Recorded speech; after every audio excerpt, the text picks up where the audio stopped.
Hi everyone and Happy New Year's. This is Dee at Aloha Astro, and I just want to let you all know that I have a day watch calendar and report that is available to you for the year of 2018, and I just want to show you a quick sample of what that looks like.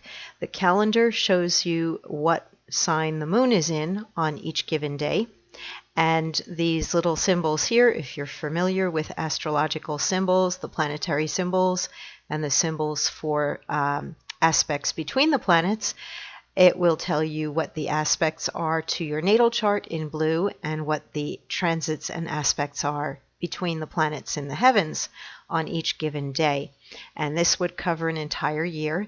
And it also comes with a PDF report that will give you each aspect on each day based on your own natal chart. This one here is for mine, so that you can look throughout every day of every week of every month through the year, and you can read what each of the aspects means in terms of the transits to your own natal chart.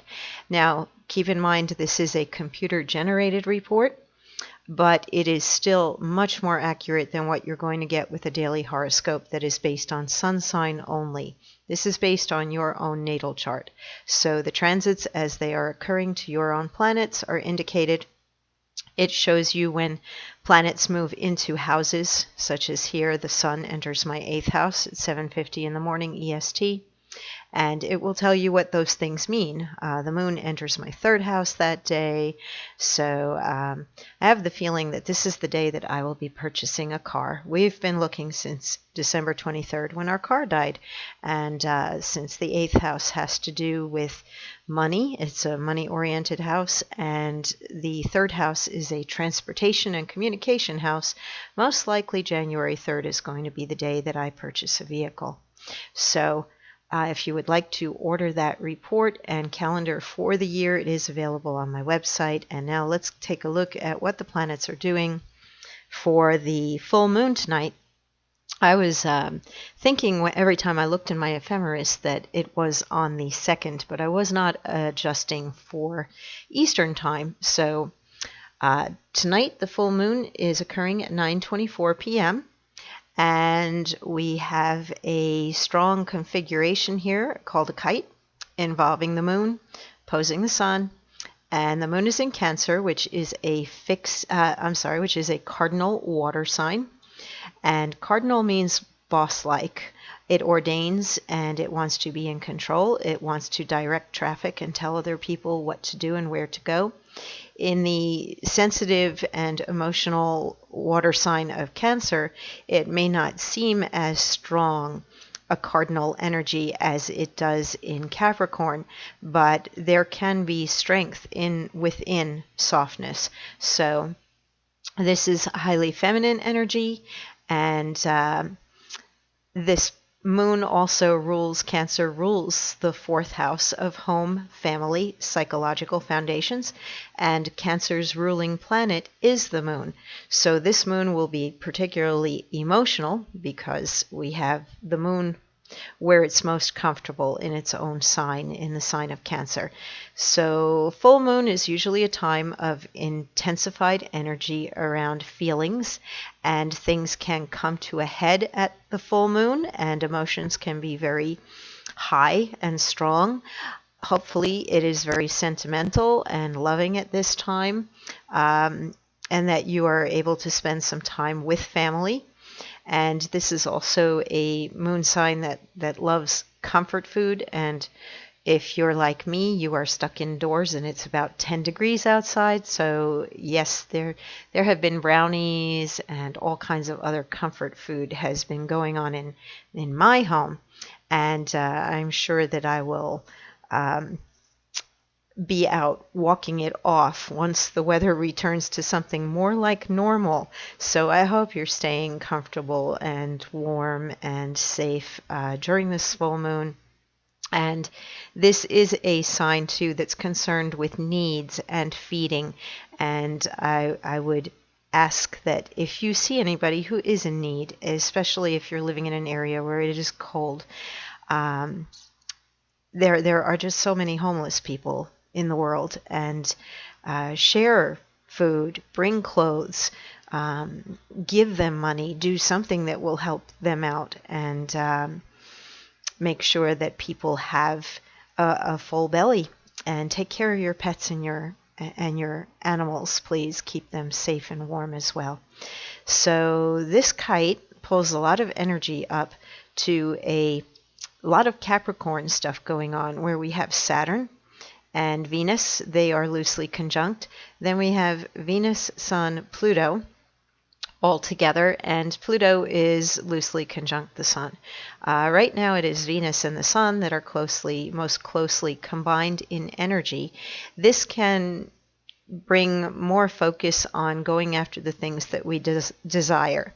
And then when we find those two planets being bracketed by two very serious planets, we are much more serious about what we desire. And we may determine that it's time to work very hard to get something that we want. And if we are unhappy, then we would be striving to become happier. A kite always wants to take off and fly. However, an opposition can break up some of the energy of the grand shrine that's within here and make it just a little bit harder to literally take off and sail.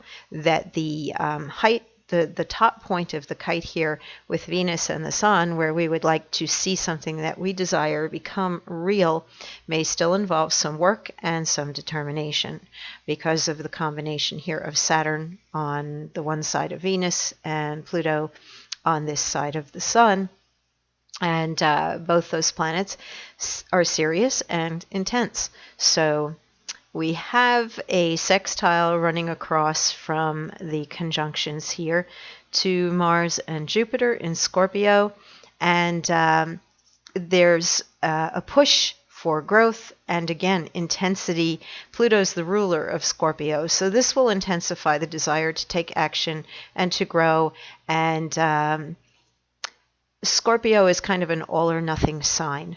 So the desire nature may be particularly stronger. This may also be a time where some people step into relationship more seriously, where it might take on, it might go to the intimate level. If you're dating and you have not yet gotten serious, then you might be getting serious around the time of this full moon. There is a symbiosis here with Cancer, and a desire to get closer and to be closer with somebody, and particularly while we have a trine going on to Mars and Jupiter in Scorpio.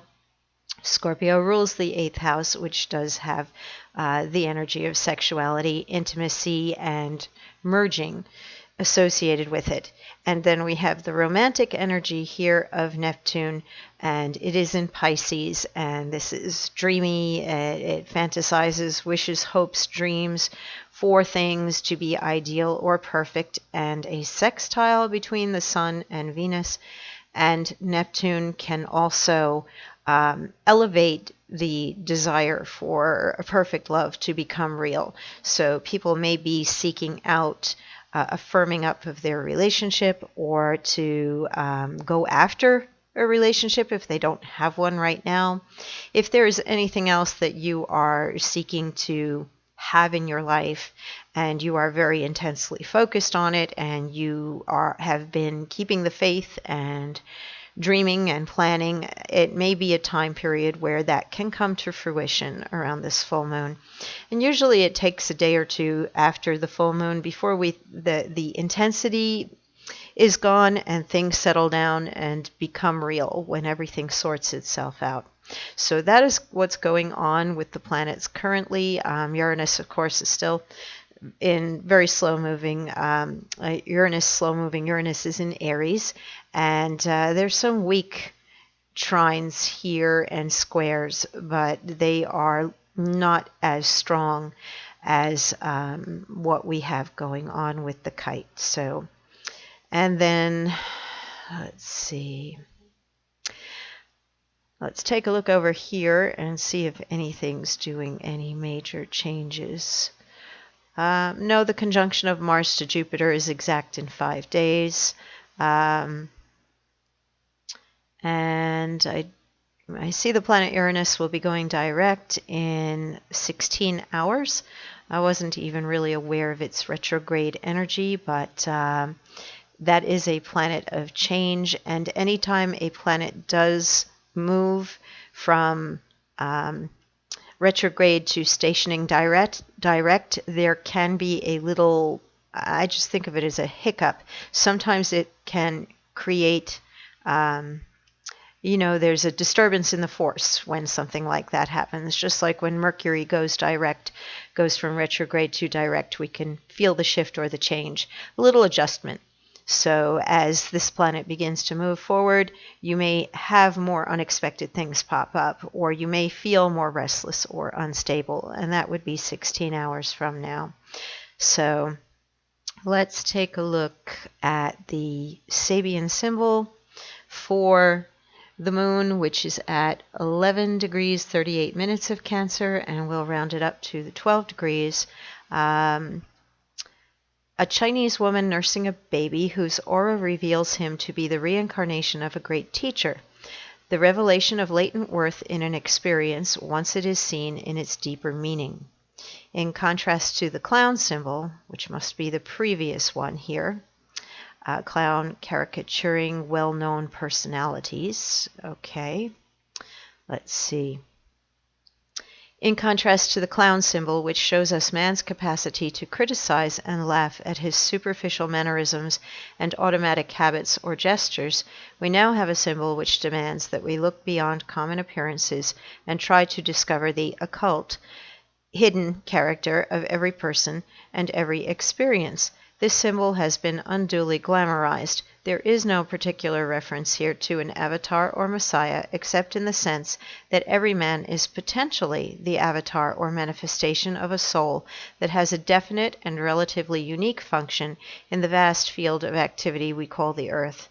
To discover this occult potential of being, and occult meaning hidden, one requires a deeper or higher vision, a holistic perception, which is usually, but not always justifiably, called clairvoyance. The caricaturist also has to develop a special kind of seeing to enable him to extract the salient features of an outer personality or of a face. He picks out the most characteristic parts of a whole. The true clairvoyant perceives the essential meaning or message and function of the whole. The contrast between the first and second symbols of this 21st fivefold sequence is indeed very significant. There may be no particular meaning in the fact that the nursing woman in this symbol is Chinese. Perhaps the psychic who visualized the scene may have mistaken a Tibetan for a Chinese woman and unconsciously thought of the rather familiar process through which a new Dalai Lama or other great lamas are searched for among newborn babies. The key word is revelation. I find it interesting here that we have a woman nursing a baby, and Cancer is associated with the mother. And the symbol itself, if you look at the symbol for Cancer, it represents the mother holding the child, that enclosure, that symbiosis between the mother holding that child in her arms. And the idea there of mother and child and bringing out or nurturing the potential that is within us, I think we are always in process. We are always becoming. The point of wholeness is something that everybody seeks, but I think very few of us get there in our lifetime. Perhaps it takes us many lifetimes. Revelation, the understanding of what is hidden or occult that is within us or within any other person, seems to be the important thing here. And if we look at the energy of Cancer, which is to nurture and to basically to mother, to nurture, to keep life expanding and growing, not just within ourselves, but in other people. I think the full moon can have us contemplate those things and how we can be more supportive of both our own life and take care of our own needs while being open-hearted in a way that we can take care of other people's needs as well. Our year this year, 2018, we're at a new year with this full moon, and that does equate to the master number 11. If you add up all the digits, we are in a master number 11 year. If you were to reduce the 11, it would be a 2, and 2 vibrates to the moon and Cancer. So we have the emphasis of the moon very strongly at this full moon, and emotions, healing, art, sensitivity, growth, nurturing, feeding. Those are all things that have to do with that energy of Cancer and number 2, and then the number 11, which is our master number this year. The number 11 has to do with maintaining your own detachment while being of service to somebody else, to be able to stand strong and be an individual and be with someone else without losing yourself, and instead of a codependent or a dysfunctional type of a situation in any type of relationship, to be able to recognize the other individual and honor and respect that individual, and to do the same for yourself. And that is the lesson in an 11 year, and that's a global number for this year for everybody under that master teacher number. So hopefully we can teach others this year, and we can learn lessons as well in the ways in which we can respect other people and also honor ourselves.